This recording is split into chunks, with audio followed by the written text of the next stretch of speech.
ગઈકાલે બ્રાહ્મણો વિરુદ્ધ આમ આદમી પાર્ટીના મહિલા કાર્યકર્તા દ્વારા કરવામાં આવેલ અપમાનજનક નિવેદનના વિરોધમાં આજે ભુજ ખાતે બ્રાહ્મણ સમાજ દ્વારા એક રેલી કાઢીને આ મહિલા વિરુદ્ધ ગુનો દાખલ કરવા માટે અરજી કરવામાં આવેલ છે।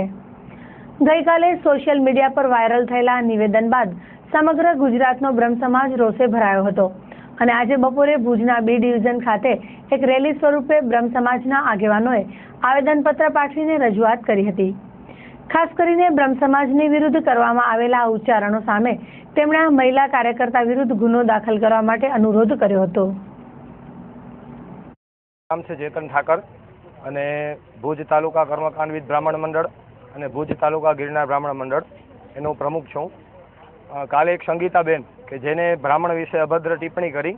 કે બ્રાહ્મણો આવા છે તેવા છે, એ વિશે આજે અમે ભુજ તાલુકા કર્મકાંડ બ્રાહ્મણ સમસ્ત બ્રાહ્મણ અને સમસ્ત હિન્દુ સમાજ અમે અહીંયા બી ડિવિઝનમાં સાહેબને ફરિયાદ નોંધાવી, પણ ફરિયાદ નોંધાવવાની સાહેબે ના પાડી એટલે એમને આવેદન આપ્યું છે કે બધાને મજા આવે એ બ્રાહ્મણો વિશે જેમ તેમ બધા બોલે છે અને ખોટી પ્રસિદ્ધિ માટે પણ આવું બધા કરતા હોય છે, એવું હોય છે। કારણ કે આ 2 મહિનામાં બીજો એવો બનાવ બન્યો છે કે બ્રાહ્મણો વિશે બધા જેમ તેમ બોલે છે અને બ્રાહ્મણો વિશે જેમ તેમ ન બોલે અને એવી અમને